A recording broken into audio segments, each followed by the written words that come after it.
Olá, amigos ouvintes. Sejam bem-vindos a mais uma aventura do audiobook Além da Imaginação, de Ada Macedo. Me acompanhem em mais uma aventura literária, com a sequência de Como as Coisas Acontecem. Parte 7. O Casamento de Narizinho. Série Sítio do Pica-Pau Amarelo. Autor Monteiro Lobato. Tenham todos uma ótima experiência além da imaginação. Sinopse. A história narra os preparativos para o casamento de Narizinho com o príncipe escamado. Dona Aranha, costureira, prepara um vestido que leva Narizinho às lágrimas pela beleza do seu maravilhoso tecido, da cor do mar com todos os seus peixinhos. E, mais uma vez, a gulodice de Rabicó provocará confusões, abreviando a festa e deixando a história de pernas para o ar. O casamento de Narizinho. Capítulo 1. A doença do príncipe. Depois da viagem de Narizinho ao reino das águas claras, o príncipe escamado caiu numa profunda tristeza. Emagreceu, suas escamas foram ficando fininhas, como papel de seda. Permanecia horas de olho pregado no tronco de onde Narizinho havia assistido ao grande baile da corte e de vez em quando puxava suspiros que pareciam arrancados com torquês. E, quanto ao apetite, nada. Por mais coisas gostosas que o cozinheiro real inventasse, era sempre aquilo. O príncipe erguia-se da mesa sem tocar em um prato algum. Minhocas lindas deixavam-no tão indiferente como se fossem dessas horríveis minhocas de iscas que tem o anzol dentro.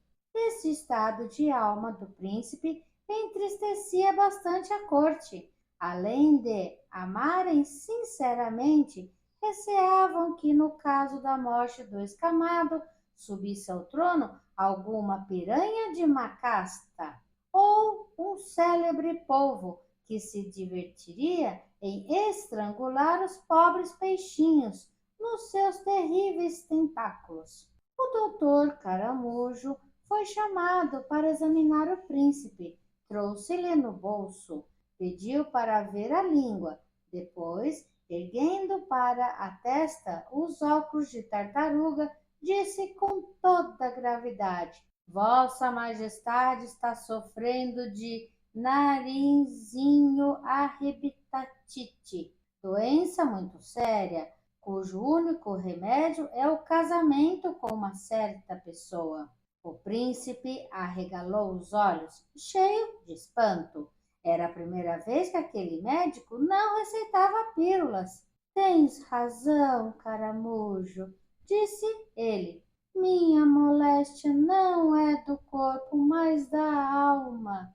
Desde que Narizinho deixou o reino, não mais houve sossego para mim. Perdi o apetite, o sono, a coragem e não tenho gosto para coisa nenhuma. Pois é, continuou o médico, muito contente de ter acertado. A doença de Vossa Majestade não passa de amor recolhido e só pode sarar com casamento. Se Vossa Majestade me permite, farei uma tentativa para obter esse precioso remédio. Os olhos do príncipe brilharam de esperança. Sim, permito, pois não. E se conseguires obter-me esse precioso remédio, saberei recompensar-te. Fartearei duque de pílula. O grande médico retirou-se contentíssimo com a ideia de virar um duque. Seria uma grande honra para a família dos Caramujos, na qual nunca houve nem sequer um comendador, quanto mais um duque. E foi conferenciar sobre o importantíssimo assunto com os outros figurões da corte. Discutiram e depois de muito discutir, resolveram endereçar a Narizinho um pedido de casamento. O doutor Caramujo mandou chamar uma senhora Lula, a qual disse: a senhora que é a escrevente do mar, porque tem dentro do seu corpo uma pena de osso e um tinteiro de tinta, faça uma carta bem bonita, pedindo a mão de Narizinho para o nosso amado príncipe. A senhora Lula fez a carta. O doutor Caramujo dobrou-a bem dobradinha e fechou-a bem fechadinha dentro de uma concha de madrepérola, para que não se molhasse na viagem. Em seguida, entregou a concha aos peixinhos escoteiros, dizendo: leve-me esta concha até a beira do ribeirão, que corre pelo sítio de Dona Benta, e depositem lá, em lugar onde possa ser enxergada. Se distraírem pelo caminho com alguma minhoca e perderem a concha, o príncipe os fará eletrocutar a todos pelo peixe elétrico. Estão ouvindo? Os peixinhos juraram obediência e lá seguiram, rodando com a concha pelo fundo do mar. Capítulo 2. O pedido. Logo que os peixinhos escoteiros chegaram ao sítio de Dona Benta, foram tratando de erguer a concha e recostá-la entre duas pedras na beirinha do ribeirão, bem perto do pé de ingá, e por ali ficaram, descansando e espiando. Não demorou muito, apareceu Pedrinho de vara na mão. Vinha pescar justamente ali. Chegou, pôs uma pobre senhora minhoca no anzol e já ia lançá-la no rio quando... Concha por aqui? Exclamou ele admirado. Isso tem dedo de coelho. Pegou a concha, examinou-a, sacudiu-a ao ouvido e percebeu o barulhinho de uma carta dentro. Abriu-a. Era carta mesmo. Carta para Lúcia. Há de ser namoro. E voltou para casa a correr. Narizinho! Narizinho! Foi gritando logo da porta da rua. Uma carta para você! A menina, que estava ajudando tia Anastácia a enrolar rosquinhas de polvilho, assim que ouviu aqueles berros, largou da massa, limpou as mãos no avental da preta e disse: de quem será?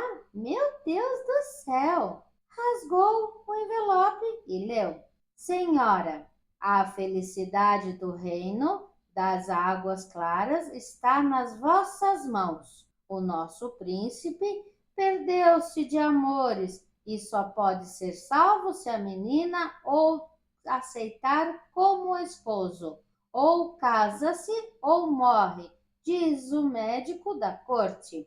Quererá a menina salvar este reino da desgraça, compartilhando o trono com o nosso muito, muito amado príncipe? Assinado Peixinhos do Mar. Sim, senhor, disse Narizinho depois de lida a carta. Esses tais peixinhos sabem escrever na perfeição. Acho que nem vovó, que é uma danada, seria capaz de escrever uma cartinha tão cheia de gramáticas.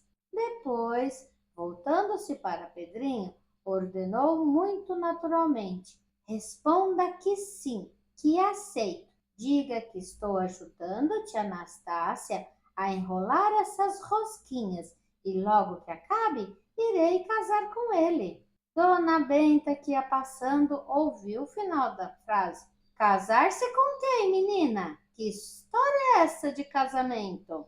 Sim, vovó, fui pedida em casamento e aceitei. Vou casar-me com o príncipe escamado. Tia Anastácia regalou os olhos para Dona Benta, que por sua vez tinha os olhos arregalados para a menina. Narizinho riu-se de tanto olho arregalado e continuou: de que é que se espantam? Se toda a gente se casa, por que não posso casar-me também? Sim, minha filha, respondeu Dona Benta com pachorra. Todos se casam, não há dúvida. Eu me casei, sua mãe se casou, mas todos se casam com gente da mesma iguaria. É muito diverso disso de se casar-se com um peixe. Dobre a língua, vovó. Escamado é príncipe. Se tratasse assim de um peixe vulgar da lagoa, vá que fosse vovó falasse, mas o meu noivo é um grande príncipe das águas. Mas não é criatura da nossa espécie, menina. E que tem isso? A Emília, que é uma boneca, não se casou tão bem com Rabicó, que é um leitão? Acho as suas ideias muito atrasadas, vovó. Dona Benta volveu-se os olhos para tia Anastácia.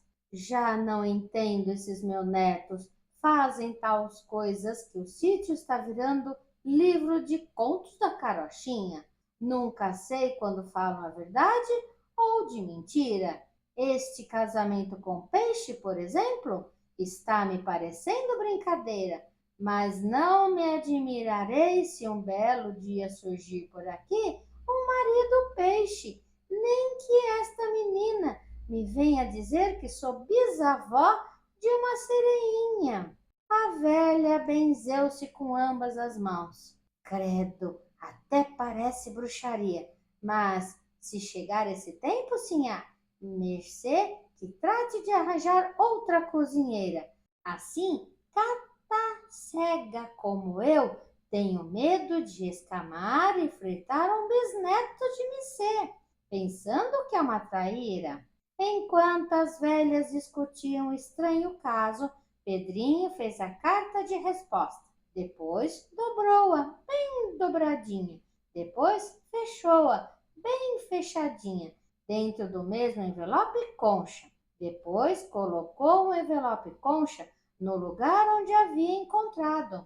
Imediatamente os peixinhos escoteiros se aproximaram, cheiraram a concha, viram que havia resposta dentro e, com fortes narigadas, a derrubaram na água, voltando a rolar com ela pelo fundo do rio.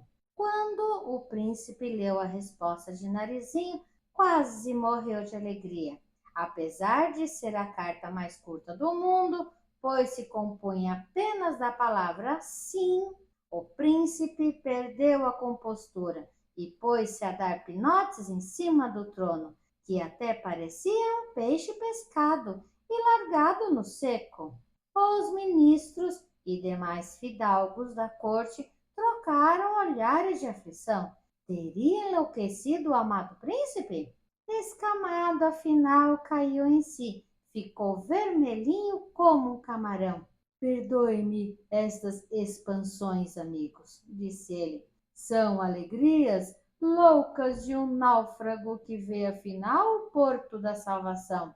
Este sim comoveu-me até o fundo da alma.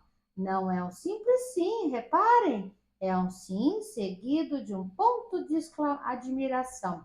Quer dizer que Narizinho não se limita a aceitar a minha proposta, mas a aceita com entusiasmos. Céus, como me sinto feliz! Dando em seguida ordens para prepararem o reino para a maior festa que ainda houve nos sete mares. Dirigiu-se a uma mesinha, molhou uma pena de beija-flor na pérola furada, que lhe servia de tinteiro, e principiou a escrever cartas de amor. Escreveu até acabar a tinta e a pena ficar reduzida a um toco. Lá, escrevendo e mandando, e tantas escreveu e mandou que o mordomo do palácio teve que organizar um serviço de correio especial, dispondo milhares de sardinhas pelo mar afora, a pouca distância uma da outra. As cartas iam passando de mão em mão, como fazem os pedreiros com os tijolos. Narizinho lia as cartas e respondia com presentes. Uma era uma flor, ora um grilinho do gramado, ora uma rosada e uma roliça minhoca. Mandou também uma das rosquinhas de polvilho, dizendo que fora enrolada pelas suas próprias mãos. Foi o presente de que o príncipe mais gostou, mas em vez de comer a rosquinha, mandou que o melhor ourives do reino engastasse nela uma fieira de diamantes, de modo a transformá-la numa preciosa coroa. Ficará sendo a minha coroa real, e nenhuma porei na cabeça com maior orgulho, disse o príncipe comovido. Capítulo 3. Os brincos do Marquês. Chegou afinal o dia da partida.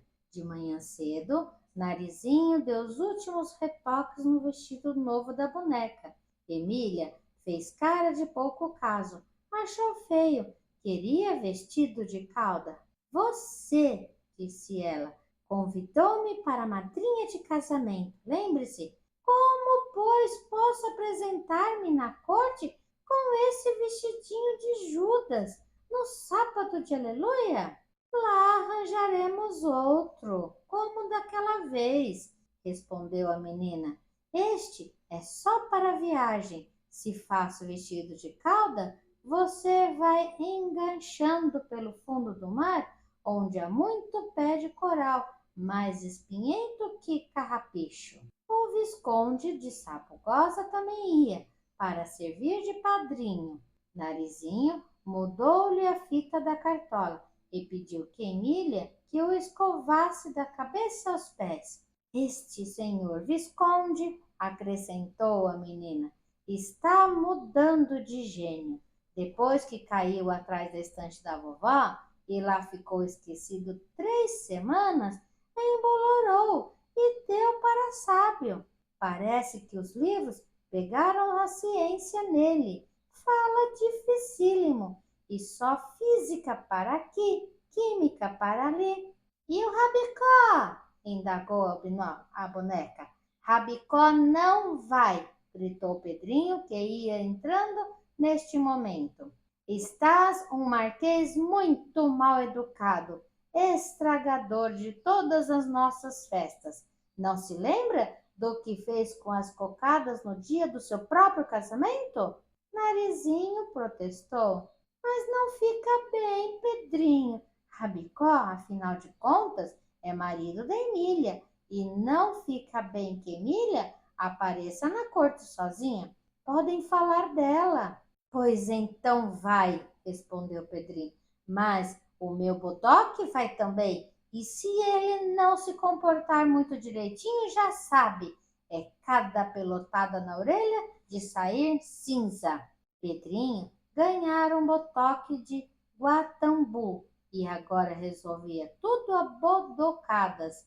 Mas Narizinho não se conformou. Coitado de Rabicó, não sei por que você tanto se implica com ele. Não é implicar, Narizinho. Rabicó é mesmo capadócio e encrenqueiro por natureza. Veja o Visconde. Não passa de um simples sabugo de milho, mas como é distinto. Palaciano, todo cheio de mesuras. Quando se senta numa cadeira, fica ali horas, dias, semanas inteiras sem incomodar ninguém. Às 11 horas foram todos para a beira do ribeirão, onde já estava o coche do príncipe, à espera deles no fundo da água.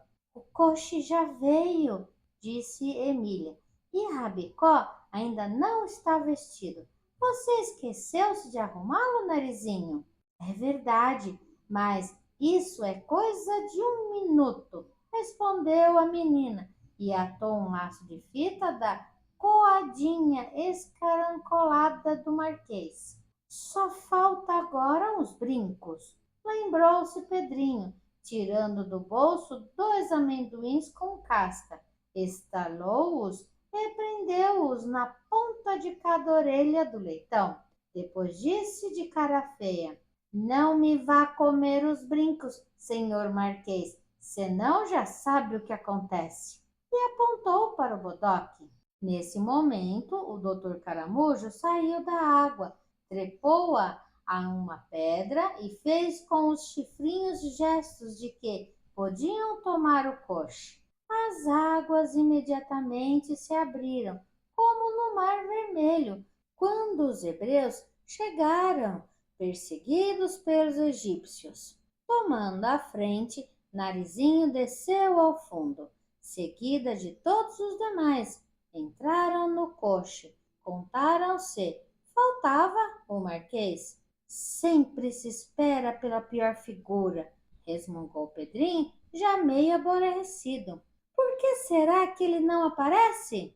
Nisso, a cabeça do doutor Caramujo surgiu à janelinha. O senhor Marquês não quer entrar? Murmurou ele, muito aflito. E eu não disse? Exclamou Pedrinho, encorajado. Rabicó já começa com encrencas, mas espere aí. E saltou do coche de botoque impuro. Emília teve um começo de faniquito, sendo preciso que Narizinho lhe esfregasse no nariz uma folha de erva cidreira. Segundos depois, Rabicó, esfogueteado por Pedrinho, entrava para a carruagem feito uma bala, indo encorujar-se aos pés da menina. Emília olhou para ele e danou. Veja, Narizinho, Rabicó já perdeu o brinco da orelha direita. E olhe como está todo amarrotado o laço de fita. Pedrinho e o doutor surgiram. Finquei-lhe uma pelotada na orelha, das de arrancar faísca. Foi o menino dizendo. Judiação! Exclamou a menina apiedada. Mas o pior é que acertou no brinco que lá se foi. Não faz mal, respondeu Pedrinho. Explica-se lá na corte que a moda aqui na terra é um brinco na orelha esquerda e todos acreditam. E voltando-se para o camarão cocheiro, vamos! O chicotinho do camarão estalou e os hipocampos partiram no galope. O caminho por onde o coche corria era uma beleza. Florestas de esponjas, florestas de algas, florestas de corais, até por uma floresta de mastros de navio, naufragados. O coche passou. Os visitantes espiavam pelas janelinhas e viam deslizando no seio das águas os vultos dos mais terríveis monstros dos mares, tubarões enormes, espardartes, serpentes e até um polvo viram, ordeando os seus compridos tentáculos. Emília gostou muito do polvo. Sou capaz de fabricar um, exclamou, fazendo todos se voltarem para ouvir a asneira que ia sair. Pego uma porção de cobras e amarro todas das cabeças num saco de couro e solto no mar e viro polvo. Você é mesmo danada, Emília, disse Narizinho distraída, com os olhos postos no Rabicó, muito jururu no seu canto. Mas era melhor que endireitasse o brinco do seu marido. Está a cair, não cai. Ele que coma o brinco de uma vez, respondeu a boneca. Toda essa tristeza é vontade de comer o brinco. Rabicó passou a língua pelos beiços, com uma olhadela para o bodoque do Pedrinho e suspirou. Enquanto isso, Pedrinho conversava com o doutor Caramujo a respeito da serpente do mar. Mas há ou não há essa tal serpente? Indagava ele. Uns dizem que há, outros dizem que não há. Qual é a sua opinião, doutor Caramujo? Nunca a vi, respondeu o médico, mas o mar é tão grande que deve haver de tudo. Uma coisa não a interveio, Narizinho. Sereias! Vovó diz que sereia é mentira. Pedrinho fez um muxoxo de dúvida. Como vovó pode saber se nunca devassou todos os mares? Essa é boa, é de primeira. Parece até que a burrice da Emília pegou em você, Pedrinho. Vovó sabe porque lê nos livros e é nos livros que está a ciência de tudo. Vovó sabe mais coisas do mar sem nunca ter visto o mar, do que este senhor caramujo, que nele nasceu e mora. Quer ver? E voltando-se para o ilustre doutor, diga, doutor, qual é o seu nome científico? O doutor Caramujo engasgou, com cara de quem nem sequer sabia que tinha um nome científico. Não sabe, não é? Continuou o Narizinho vitorioso. Pois fique sabendo que vovó sabe, e até o senhor Visconde, só porque cheirou os livros da vovó, é capaz de saber. Vamos, Visconde, dê um quinal aqui nesse sábio da Grécia. Diga qual é o nome científico dos caramujos. O Visconde limpou o pigarro e deitou a sabedoria. O senhor caramujo é um molusco gastrópole do gênero Liparis. Entusiasmada com a ciência de Visconde, Narizinho bateu palmas. Está vendo, doutor?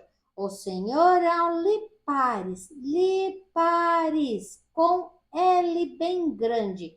Escreva na sua casca para não esquecer. O nosso Visconde sabe o nome científico de todas as coisas, menos de uma. Aposto que não sabe o nome científico de Emília.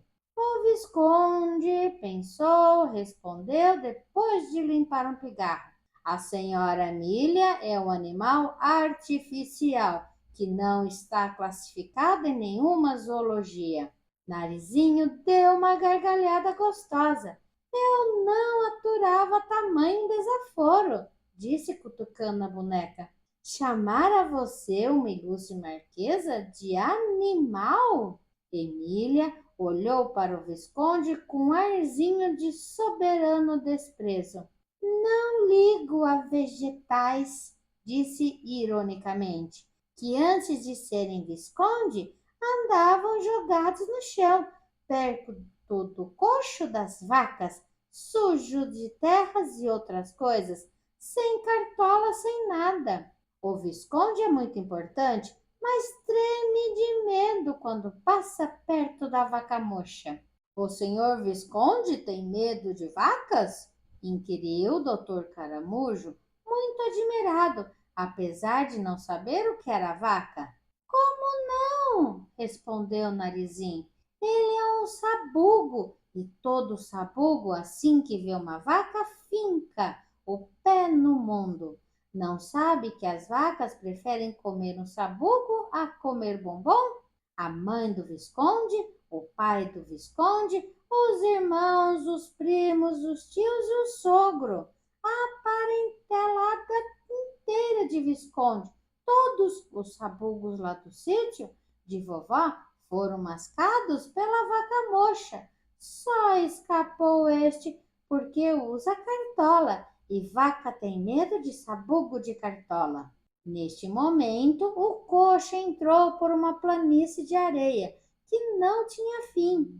Pedrinho olhou para aquilo com desânimo, a coçar a cabeça. Estava com preguiça de atravessar tanta areia. Estou farto do fundo do mar, disse ele. O melhor é chegarmos já já ao palácio do príncipe. E, sem esperar pela resposta dos outros, berrou com o camarão cocheiro. Chegue já, cocheiro, senão vai pelotada. O camarão cocheiro não discutiu, puxou as rédeas e chegou e parou bem de frente ao Palácio Real. Capítulo 4. A chegada.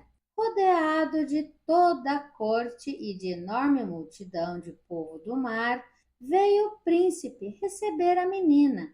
Assim que ela apeou do coche, todos bateram palmas, deram vivas e soltavam peixes fosforescentes, que eram os foguetes lá deles. O príncipe abraçou a sua noiva, nada podendo dizer de tanta comoção que sentia. Beijou-lhe a ponta dos dedos e subiu com ela as escadarias do palácio. Deve estar muito cansada, disse o Pedrinho por fim, depois que recobrou a voz. Vou levá-la aos seus aposentos nupciais. onde tudo é pérola e coral. Que lindo! Exclamou o Narizinho. E os outros vão para onde? Tenho também maravilhosos aposentos para todos. O Visconde irá para o quarto das algas, o Marquês para o quarto dos corais vermelhos. Narizinho interrompeu-o com uma risada. O senhor príncipe não conhece o gosto dos meus companheiros. O Visconde, que é um sábio, só quer saber de livros. Basta enfiá-lo numa estante. E o Marquês nada melhor do que um chiqueirinho com 3 grandes abóboras do mar dentro. E o senhor Pedro? Esse é deixar solto por aí com o bodoque. Não mexam com Pedrinho, que ele dana. Emília, fica comigo. Julguei que a senhora Marquesa de Rabicó fosse ficar no chiqueiro do senhor Marquês. A menina achou muita graça naquela ideia. Emília é uma emproada, príncipe, que não dá confiança ao marido. Casou-se só por casar, pelo título, e se encontrar por aqui algum duque, é bem capaz de divorciar-se do marquês, a menos que não queira casar-se com o Visconde, concluiu com malícia, voltando-se para a boneca.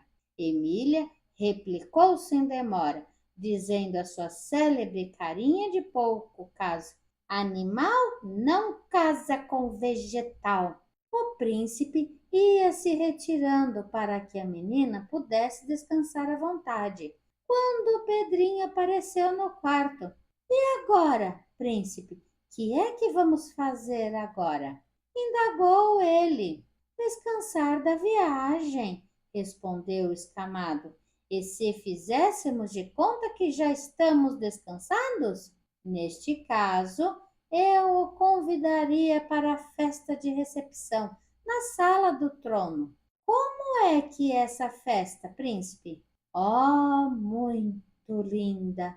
Começa com um bonito discurso oficial, depois outro discurso. Pare, príncipe, chega de discurso. Prefiro dar um passeio pelo fundo do mar. E Narizinho, com certeza, prefere tratar de seus vestidos. É verdade, acudiu a menina. Preciso chegar à casa de Dona Aranha Costureira para combinar com ela o meu vestido de casamento. É um de cauda bem comprida para a marquesa. Não podemos aparecer na corte nesses trajes, não acha, Emília? Pois dê certo. Basta a triste figura que fiz da primeira vez que estive aqui em fraldas de camisa. Lembra-se? Capítulo 5. Puros do Marquês. Enquanto Narizinho e Emília eram conduzidas à casa de Dona Aranha, Pedrinho, o Visconde e o Rabicó tomaram a direção da Floresta Vermelha, a mais linda mata de coral do reino. Deve ser lá que moram os polvos, disse Pedrinho. Quero ver se levam um para assustar tia Anastácia no sítio. O Visconde ia abrindo a boca para dar uma opinião sobre os polvos, quando um grito agudo o interrompeu. Era Rabicó, que ao passar perto de Ouriço do Mar, o bobinho julgou que fosse coisa de comer nhoque. Agora berrava com desespero, com o ouriço espetado na boca. Pedrinho correu em seu socorro e só a muito custo pôde livrá-lo do terrível bicho. Bem feito, advertiu. Quem manda ser tão guloso? Comporte-se como o Visconde, que nada acontecerá. Rabicó respondeu soluçando e ainda com uma lágrima pendurada dos olhos. É muito fácil ser bem comportado quando não se tem estômago, mas eu tenho estômago que vale por 2. Por mais que eu coma, estou sempre com fome. E hoje ainda nem almocei. Pedrinho teve dó dele. Pois como brinco e contente-se com isso, porque não há mais nada por enquanto. Sem esperar segunda ordem, Rabicó devorou o brinco de amendoim, com casca e tudo. não perdeu um farelinho. Depois lambeu os beiços, cheios de saudade do outro amendoim, espatifado pela pelotada de Pedrinho, e foram andando, subindo, divisaram ao longe um vulto negro.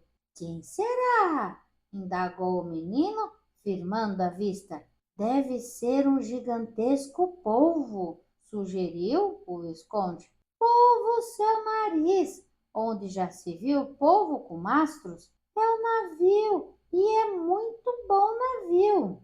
De fato, era um navio naufragado, um enorme navio de 3 mastros, já meio enterrado na areia. Correram todos para lá, e como viessem um tombo do casco, entraram por ele.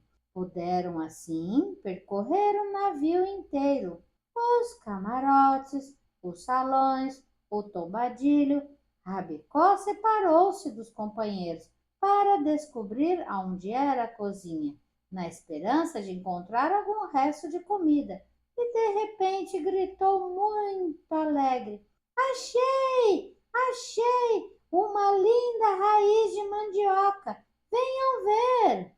Pedrinho e Visconde foram ver, mas viram coisa muito diferente. Viram Rabicó ferrar o dente na tal raiz de mandioca e viram a raiz mover-se como cobra e enlear-se nele e arrastá-lo para o fundo de um camarote. Que será que é isso? Murmurou Pedrinho, aproximando-se na ponta do pé, com o bodoque armado.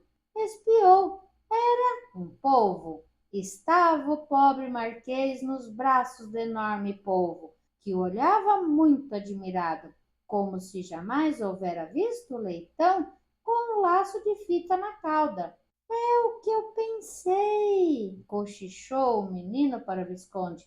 Rabicó mordeu no tentáculo desse monstro, pensando ser mandioca, e agora está perdido. Pelotada nele, sugeriu o sábio. Não adianta, respondeu Pedrinho, coçando a cabeça sem saber o que fazer. Nisto teve uma ideia.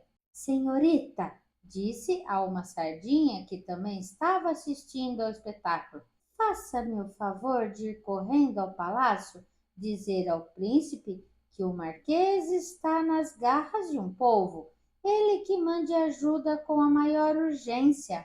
Ia a sardinha dando uma rapanada para partir, quando o Visconde a segurou pela caudinha.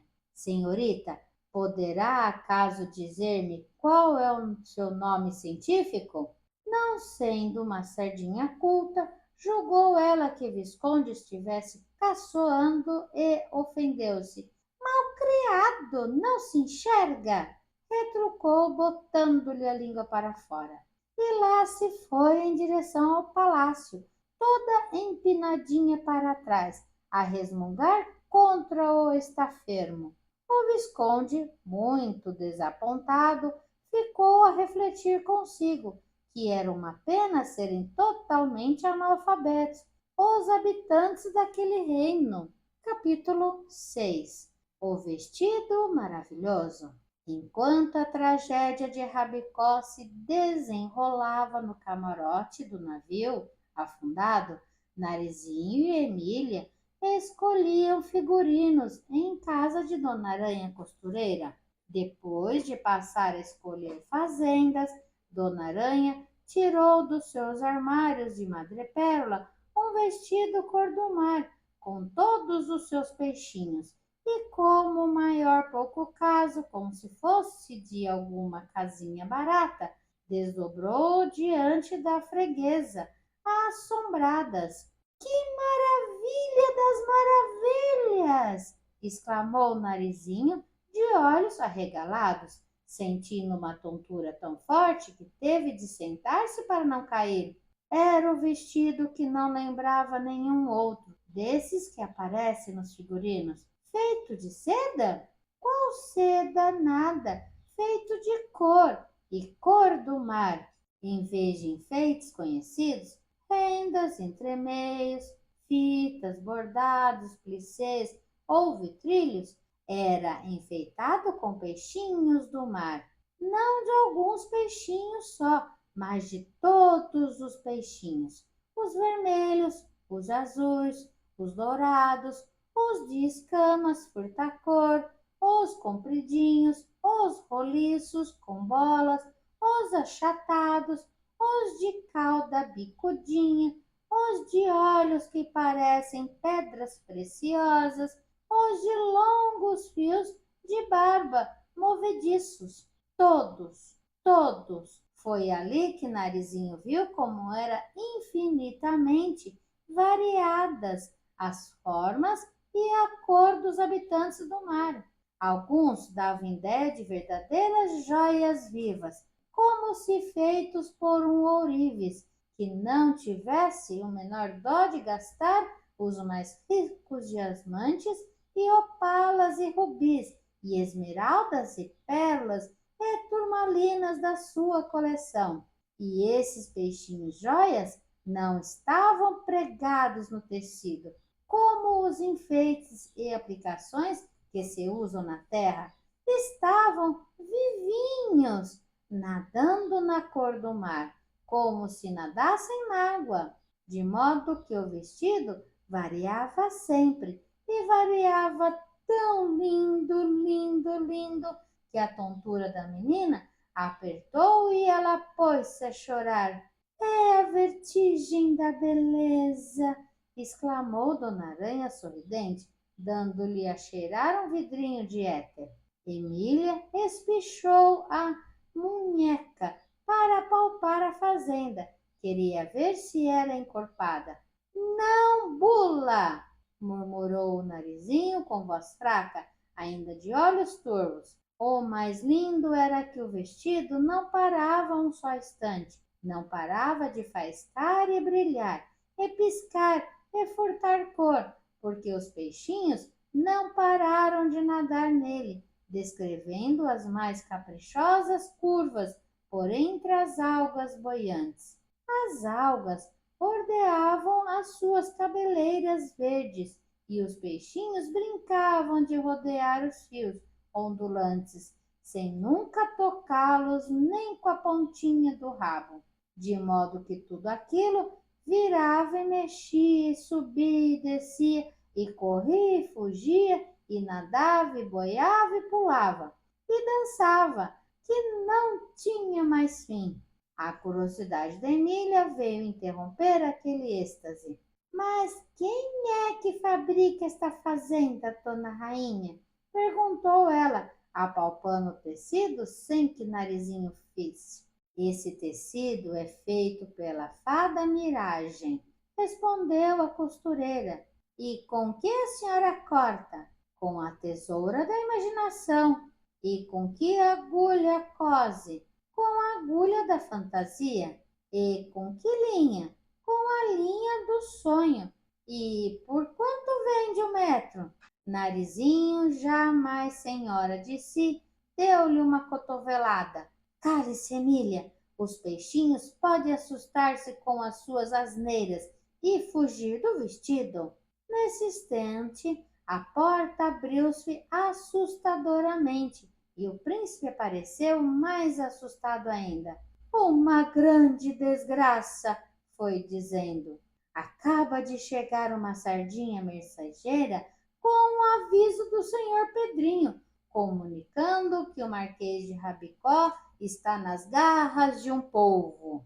Narizinho empalideceu de susto e explicou: é preciso salvá-lo, custe o que custar, príncipe. Se o Rabicó for comido pelo polvo, vovó ficará danada. Já mandei em seu socorro meu melhor batalhão de couraceiros. Só resta que cheguem a tempo. Quem são eles? Os caranguejos rajados.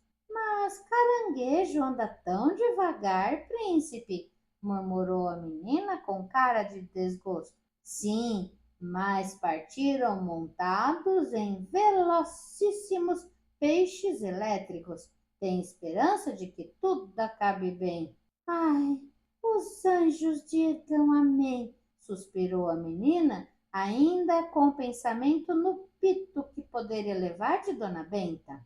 Emília aproveitou a oportunidade para perguntar ao príncipe que tal achava do figurino que escolhera para o seu vestidinho de cauda.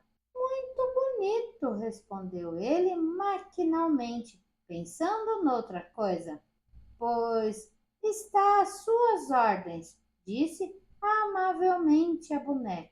Narizinho chamou-a à parte, cochichou-lhe no ouvido. Não se meta a conversar com o príncipe. Você diz sempre que não é para dizer. Emília amarrou um pequeno burrinho, certa de que era de ciúmes, que Emília não queria que falasse com o príncipe. Capítulo 7. Vem vindo o socorro. Pedrinho suava na maior aflição. O socorro que pediria não vinha nunca. Quando chegasse, talvez Rabicó já estivesse estrangulado pelo monstro. O que estava retardando isso era a curiosidade do povo. Parecia divertir-se em olhar para o focinho aterrorizado do mísero marquês de língua de fora, que revirava os olhos para todos os lados em procura da salvação. Pedrinho, que espiava a cena por uma fresta do camarote, fazia-lhe sinais para que não morresse antes da chegada do socorro. Quanto a Visconde, estava por ordem de Pedrinho trepado à gávea do mastro grande para dar aviso logo que avistasse as tropas do príncipe, mas foi coisa de que nada adiantou.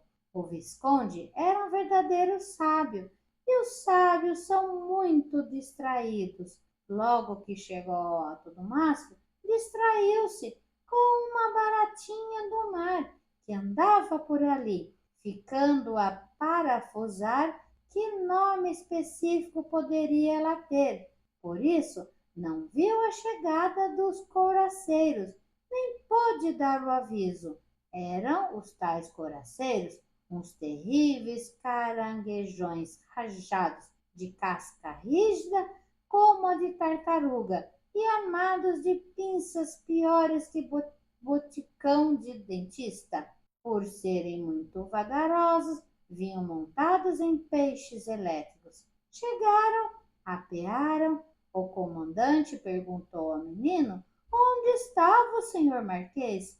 No camarote número 7, bem lá no fundo, respondeu Pedrinho em voz baixa, para que o povo não o ouvisse. Os couraceiros foram avançando, pé ante pé, foram avançando e, de repente, deram um pulo, todos ao mesmo tempo, e fulminaram o povo. Sim, fulminaram. Como viessem montados em peixes elétricos, tinham ficado carregadíssimos de eletricidade, como pilhas, e assim, mal seus ferrões tocaram o povo, produziu-se o terrível choque elétrico que o fulminou. E não fulminou Rabicó também? Não, Rabicó tinha se agarrado por um acaso ao para-raios que havia ali. Isso o salvou. E mal escapou do monstro, correu, quim, quim, quim, para onde estava o menino. Mas, apesar de salvo, continuava quim, quim, quim, como se ainda estivesse sofrendo alguma coisa. Pedrinho examinou o pobre marquês. Estava com o siri ferrado na pontinha da cauda. Escapei de umas, mas caí noutro, gemia o mísero. Este povinho que me está agarrado à cauda é 2 vezes mais doído que o grande. Em vez de livrar-o do siri, Pedrinho achou graça no caso. Você fica lindo assim, Marquês. Esse siri na sua cauda vai muito melhor do que laço de fita vermelha. E deixou-o como estava. Pedrinho foi dali examinar o povo moribundo. Naquele momento, rodeado dos valentes couraceiros. Nisto, Visconde ouviu que vinha descendo do mastro com uma baratinha dentro da cartola. Acho que essa baratinha deve ser uma balabereira giganteia das Índias Ocidentais. Começou ele a explicar. O menino ficou danado. E eu acho que o senhor Visconde é um perfeito palerma. Foi para pegar baratinha que eu mandei subir no mastro? É verdade, exclamou o Visconde, batendo-lhe na testa. Esqueci-me completamente da sua recomendação, mas não faz mal. Volto para lá outra vez e assim que as tropas do príncipe apontarem, ao longe darei o sinal. Vai voltar, mas é para o palácio, se sim? Não vê que as tropas do príncipe já vieram e o Rabicó já está salvo? E pondo o marquês em marcha, tomou rumo do palácio. O Visconde seguiu atrás, com a baratinha na mão. Será uma balabera ou uma estilopiga? Que pena estar longe daquele livro de Dona Benta. Ia pensando ele, todo rugas na testa. Chegados ao palácio, encontraram as portas fechadas. O porteiro disse-lhes que o casamento já havia começado. Pedrinho aborreceu-se. Essa é boa! Será que terei que assistir o casamento do Narizinho aqui da rua? Abra a porta, ordenou ao porteiro. Só com ordens do príncipe, respondeu este. Pedrinho armou o bodoque, mas, mudando de ideia, disse a uma minhoca do mar, que estava de prosa com o porteiro. Senhorita, faça-me o favor de passar pelo buraco da fechadura e ir dizer ao príncipe que mandei abrir a porta incontinenti, pois estou esperando aqui na rua. Partiu a minhoca e Pedrinho, ansioso por saber o que estava passando, trepou a uma das janelas para espiar lá dentro e viu tudo. Viu Narizinho deslumbrante no seu vestido cor do mar, com todos os seus peixinhos. Na cabeça trazia um diadema feito das mais raras pérolas dos sete mares, e na mão um cedro de nácar todo esculpido. Ao lado dela caminhava o príncipe no seu maravilhoso manto de rei, feito das mais raras escamas. Atrás vinha Emília, de vestido de cauda, braço dado a um soleníssimo Bernardo Eremita. Este senhor trazia nas mãos uma salva de escamas, onde repousava a coroa do príncipe e ia ser coroado. Firmando a vista, Pedrinho viu que a coroa era a tal rosquinha que a menina lhe havia mandado de presente. Essa Narizinho é de muita sorte, murmurou ele consigo. Apanhou o marido, que além de príncipe, tem ideias muito felizes. Chegados aos primeiros degraus do trono, os reais noivos principiaram a sumir passo a passo ao som das mais belas músicas que se possam imaginar. Eram cantos de sereias vindos de todos os pontos do oceano. Pedrinho, que jamais vira sereia, arregalou bem arregalados os olhos, pensando lá consigo. E a boba da vovó, que não acredita em sereias? Súbito, o príncipe parou, como se alguém estivesse a lhe mexer no pé. Olhou para baixo, viu a minhoca com o recado, entendeu muito bem o que ela disse e, voltando-se para o Narizinho, explicou. É Pedrinho, o Visconde e o Marquês que acabaram de chegar. Que bom! Exclamou a menina, batendo palmas. Mas agora temos de recomeçar a festa desde o começo, senão Pedrinho vai ficar danado. Quem mandava no reino já era Narizinho.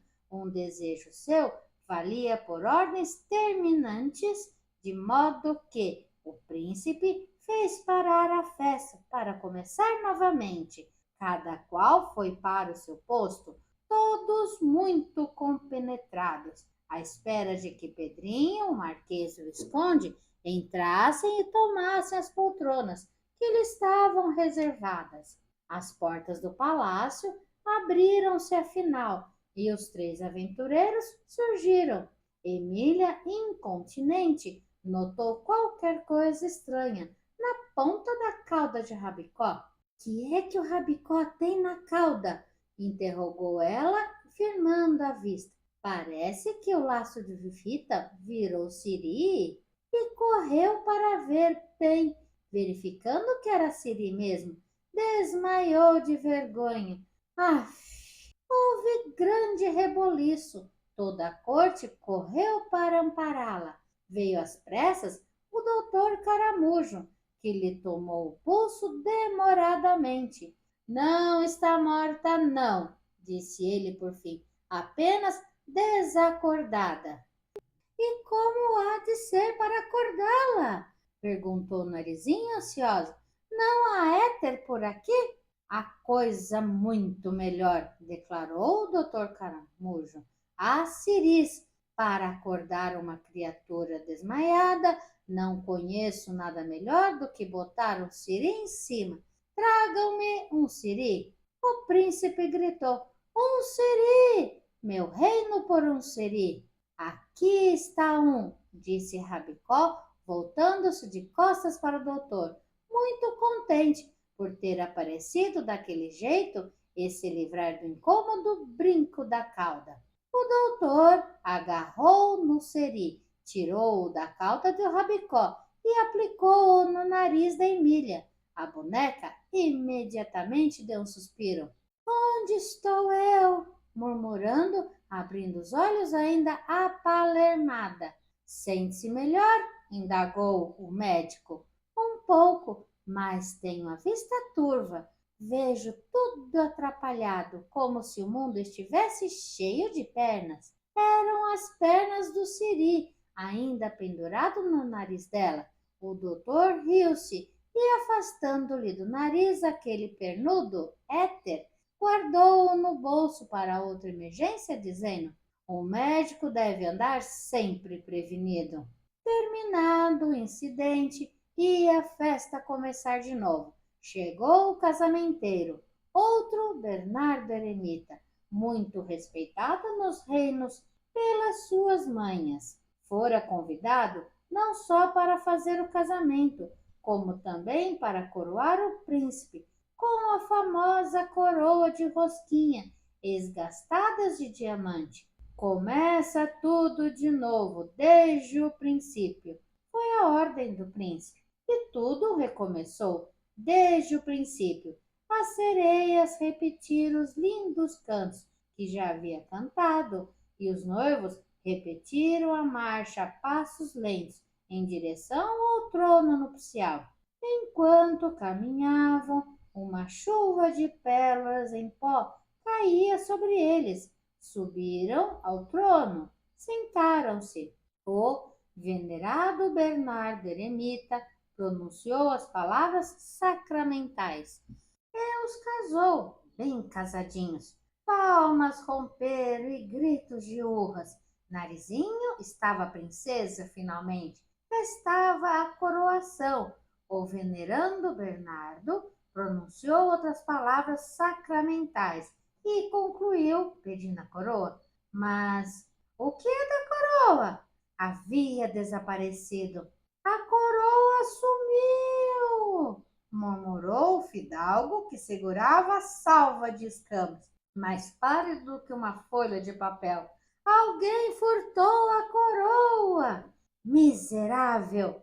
Regugiu o príncipe, avançando para ele, tomando de súbito acesso de cólera. Como deixou perder-se a mais rica joia do meu tesouro?